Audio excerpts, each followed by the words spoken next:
अगर आप इस्लाम कबूल करने के बारे में सोच रहे हैं तो हो सकता है आपने बहुत कुछ सुना होगा इस्लाम के बारे में। अगर लोग आपको इस्लाम में कन्वर्ट करना चाहते हैं तो वो इस्लाम की तारीफ ही करेंगे आपके सामने, क्योंकि मुसलमानों को सिर्फ ईमान ही नहीं करना होता है इस्लाम पर, बल्कि दूसरों को भी कन्वर्ट करना होता है इस्लाम में। वो बस ये एक्सेप्ट नहीं करेंगे कि इस्लाम में कुछ गलत भी हो सकता है या उसमें कुछ बुरा भी हो सकता है। और वो बहुत तेज रिएक्ट करते हैं क्रिटिसिज्म पर, किसी क्रिटिक्स पर या मेरे जैसे किसी एक्स मुस्लिम एपोस्टेट पर। ये समझदारी नहीं होगी कि सिर्फ वकालत करने वालों की सुनी जाए और किसी आलोचक की ना सुनी जाए। इस्लाम कबूल करने का मतलब है कि अपनी जिंदगी को पूरी तरह से बदल देना और अपने सोचने के तरीके को भी। ये ऐसा फैसला है जिसे वापस लेना भयानक तौर से मुश्किल है। और अगर आप बाद में अपना मन बदलना चाहें तो आप पाएंगे कि आपसे जबरदस्ती की जा रही है कि आप अपने कन्वर्जन को जस्टिफाई करें और अपने डिसीजन के प्रति लॉयल रहें। तो इससे पहले कि आप इस प्रोडक्ट को खरीदें अच्छे रिव्यूज देख करके, मुझे बताने दीजिए कि मैंने इस प्रोडक्ट को क्यों लौटाया है जिसे इस्लाम कहते हैं। मैंने बहुत बात की हुई है इस्लाम की थियोलॉजी के बारे में क्या गलत है और उनके स्क्रिप्चर्स में, लेकिन आज मैं बात करूंगा इस्लाम के मेन फिगर के बारे में, मोहम्मद के बारे में बात करना और रिव्यूज देना इस्लाम कबूल करने और उसे छोड़ने से पहले बहुत जरूरी है। क्योंकि इस्लाम की एक कोर टीचिंग ये है कि मोहम्मद अल्लाह का एक परफेक्ट और आखिरी नबी था।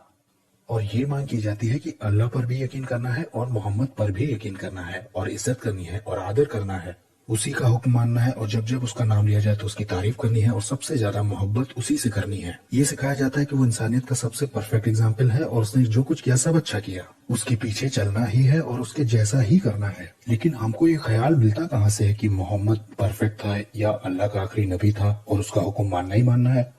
जाहिर तौर पर मुसलमानों को ये मिलता है कुरान से, इस्लाम की पाक किताब से। मगर हम कुरान की क्यों सुने? माना जाता है कि कुरान मोहम्मद पर नाजिल की थी एक फरिश्ते ने, और मोहम्मद उन प्रकाशनों को 23 साल के अरसे तक दूसरों को सुनाता रहा, अपने आसपास के कई सारे लोगों को, और उन लोगों ने उन प्रकाशनों को याद कर लिया और या तो लिख लिया। जब मोहम्मद मर गया और उसके वो बहुत सारे लिखने वाले और रट्टा लगाने वाले भी मर गए, उसके सक्सेसर्स को जो आगे बढ़ाने वाले थे उनको ये ख्याल आया कि सारी यादों को और सारे नोट्स को इकट्ठा करके एक किताब बनाई जाए, जो कि आज पहली कुरान है। और ये हमें इसलिए पता है क्योंकि ये हमें उन किताबों में भी मिलता है जो कि मुंह जबानी बातों की किताब है, जिसे कि हदीस कहते हैं। जिन किस्सों को मोहम्मद की कई पीढ़ियों बाद इकट्ठा करके लिखा गया, इन्हें आज हदीस की किताबें कहते हैं। शॉर्ट में ये हदीस की किताबें हैं जिनका लेखक कहता है कि पहले एक आदमी ने कहा, उसे बी को बताया, और फिर बी ने कहा, फिर सी को बताया, और फिर उसने डी को बताया, और डी ने ए को बताया, जिसने कि जा करके उन कुरान की आयतों को इकट्ठा किया कई सारे लोगों के दिमाग में से, उनके शब्दों में, जिन लोगों ने मोहम्मद से सुना था और मोहम्मद ने उन्हें बैठकर सुनाया था। और हाँ, ई ने इन सबके दिमाग में से सही वाली आयतों को लिया और उनके नोट्स लिए, और एफ और जी को साथ में लिया, जिन्होंने बैठ करके कुरान को बना दिया। और इसी को पूरी कुरान कहते हैं, जो कि आज हमारे पास है और हमें इस पे यकीन करना है। इन बातों की वजह से पहले ही सवाल उठ जाता है इस्लाम की असलियत और कुरान की सच्चाई के बारे में। अगर हम बहस की वजह से इसे मान भी लेते हैं कि इसमें जो कुछ हुआ बिल्कुल सच है और जो कुछ हुआ बिल्कुल सही तरीके से हुआ है इस प्रक्रिया में, तब इसमें एक दिक्कत और है। मोहम्मद ने इन आयतों को सुनाया, इन रेवलेशंस को 20 साल तक अपने लोगों को, जिसमें कि एक फरिश्ते ने वो रेवलेशंस दिए उसके बाद, और ये फरिश्ता सिर्फ उसे ही दिखाई दिया था।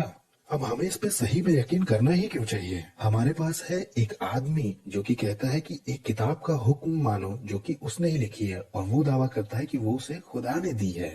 तो मोहम्मद कहता है कि कुरान का हुक्म मानो, कुरान कहता है कि मोहम्मद का हुक्म मानो। जिसने कहा कि कुरान का हुक्म मानो, जो बोली कि मोहम्मद का हुक्म मानो, जो बोला कुरान का हुक्म मानो, वो बोली मोहम्मद का हुक्म मानो, और ऐसे ही चलता रहा। ऐसी बातों में हमें कैसे भरोसा होगा मोहम्मद की बात का? जब हम इस्लामिक हदीसों को देखते हैं तो हमें मिलता है कि मोहम्मद एक गुफा में जाया करता था मक्का के करीब, जहां उसे उसका पहला रेवलेशन मिला। अब जैसा कि बताया गया है कि एक बड़ी भयानक आकृति जो कि जिब्राइल स्वर्गदूत था, उसने रेवलेशन देना शुरू किया उसके पास आकर। वो बहुत डर गया और उसे पता नहीं था ये सब क्या चल रहा है। वो भागकर अपनी पत्नी के पास गया, खदीजा। ऐसा बताया जाता है कि खदीजा का कजिन वराका, जो कि क्रिश्चियन कन्वर्ट हुआ था और बाइबल भी पढ़ा करता था, तब उसने मोहम्मद से कहा, तुम्हें खुदा की तरफ से प्रेरणा मिल रही है और ये जो भयानक आकृति है ये खुदा का फरिश्ता ही होगा। अब जाहिर सी बात है कि ये हमें पता चला है रिपोर्ट से या तो फिर खुद मोहम्मद से। अब ना ही ये पहली इंस्पिरेशन और पहली बातचीत लिखी गई है, और ना ही हमें ये पता है कि मोहम्मद ने दरअसल देखा क्या था। हमें ये पता है कि मोहम्मद चाह रहा था कि उसे ये रेवलेशंस मिलते रहें, और उसने अपने आप को पैगंबर मान लिया था।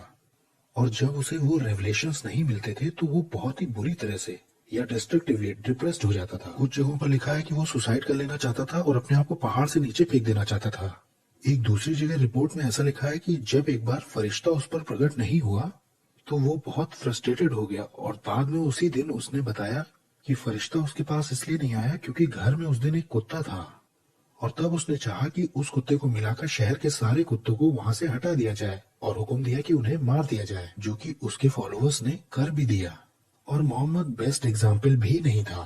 कुरान अपने फॉलोअर्स को एक नियम बताता है मुसलमानों को कि वो 4 शादियों तक ही कर सकते हैं, लेकिन मोहम्मद की खुद दर्जन भर बीवियां थी। बिला वजह उसे उनसे शादी करने की कोई जरूरत नहीं थी। उसने अपने फॉलोअर्स को झूठ बोलने की इजाजत दी थी ताकि वो धोखा दे सके और हत्या कर सके एक विरोधी की जिसने मोहम्मद के बारे में बुरा बोल दिया था और दूसरों को उकसाया भी था कि मोहम्मद से नफरत करे और उसका विरोध करे। और जो माना जाता है कि चमत्कार मोहम्मद ने दिखाया है अपने आप को नबी साबित करने के लिए, वो मेनली 2 हैं।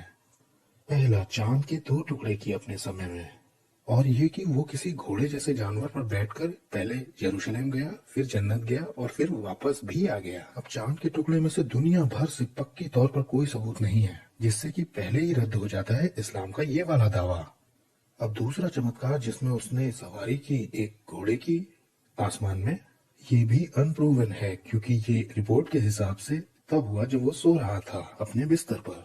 वैज्ञानिकों की भाषा में इसे ही सपना देखना कहते हैं। मोहम्मद ये दावा करता ही रहा कि कयामत बहुत नजदीक है। उसने ये दावा भी किया कि उसकी संगति का एक बच्चा बूढ़ा नहीं हो पाएगा जब तक कि आखिरी घंटा न देख ले। एक और खबर के हिसाब से उसे लगा कि उसकी उपस्थिति में एक शख्स दज्जाल है, जो कि इस्लाम में एंटी क्राइस्ट के बराबर माना जाता है, जिसे कि माना जाता है आने वाला है दुनिया के आखिर में। अब मोहम्मद खुद, जो कि माना जाता है कि अल्लाह की प्रेरणा से लगातार गाइड किया जा रहा था, इस तरह की बात कह रहा है जिसमें कि वो साफ तौर से गलत है, तो हम बाकी की बातों का यकीन क्यों करें जो कि उसने कही। उसने एक 6 साल की बच्ची से शादी की और 9 साल की जब वो हुई तब उसके साथ सेक्स किया। मुझे लगता है कि इसे जस्टिफाई करना तो बहुत मुश्किल है। हाँ, अगर आप इस्लाम में कन्वर्ट नहीं हुए हैं तो। अब जिस बीच की जगह की तरफ उसने इबादत करने के लिए कहा है, काबा, जिसकी तरफ बाकी सारे दुनिया के मुसलमान भी दुआ करते हैं, वो इस्लाम से पहले का एक मूर्ति पूजक मंदिर था जिसका कि कोई लेना देना ही नहीं है अब्राहम के एक खुदा वाले मजहब से। नो मैटर इस्लाम उसका कितना कनेक्शन बनाने की कोशिश करता है। अब इसमें कोई हैरानी की बात नहीं है कि कुरान के भी हिसाब से और उसमें गुस्से के हिसाब से भी लोगों ने, मूर्ति पूजकों ने और मोहम्मद के चारों तरफ के लोगों ने उस पर यह इल्जाम लगाया कि ये झूठ बोलता है और जाकर चीजें बना के लाता है, जिसमें कंट्राडिक्शन भी होता है और कुरान की आयतें बदलता भी रहता है, क्योंकि सिर्फ कुछ लोगों ने उस पर यकीन कर लिया है पॉलिटिकल पावर की वजह से या गठबंधन की वजह से, या शायद इसलिए क्योंकि ये बड़ा लालच दिलाने वाला पैगाम था उस 7वीं शताब्दी के लोगों के लिए। उनकी वजह से हम उसे सच्चा नबी नहीं समझ सकते हैं। किसी ने कभी भी नहीं देखा मोहम्मद की उस फरिश्ते से बातचीत होते या फिर अल्लाह से।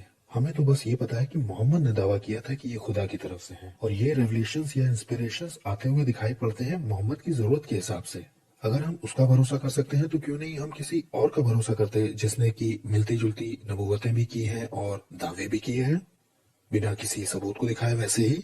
अब जैसा कि बताया गया कि जब तक हम मोहम्मद तक नहीं पहुंच जाते, हमें ये यकीन करना होगा कि उसके जो सक्सेसर्स थे उन्होंने जो कुछ किया उसमें सब सही सही हुआ, जो कि बहुत संदिग्ध है। अभी मैंने सिर्फ सतह पर ही कुरेदा है और मैं गया बहुत डिटेल में हूँ पहले, और मैं आगे भी जाता रहूंगा।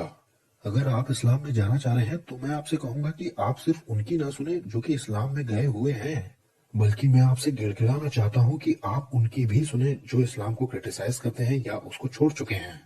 और हाँ, इस्लाम को छोड़ने का मतलब मौत की सजा है, जैसा कि मोहम्मद ने हुक्म दिया है। तो इस्लाम को ज्वाइन करना और फिर उसे छोड़ देना एक अच्छा आइडिया नहीं है। Thanks for listening.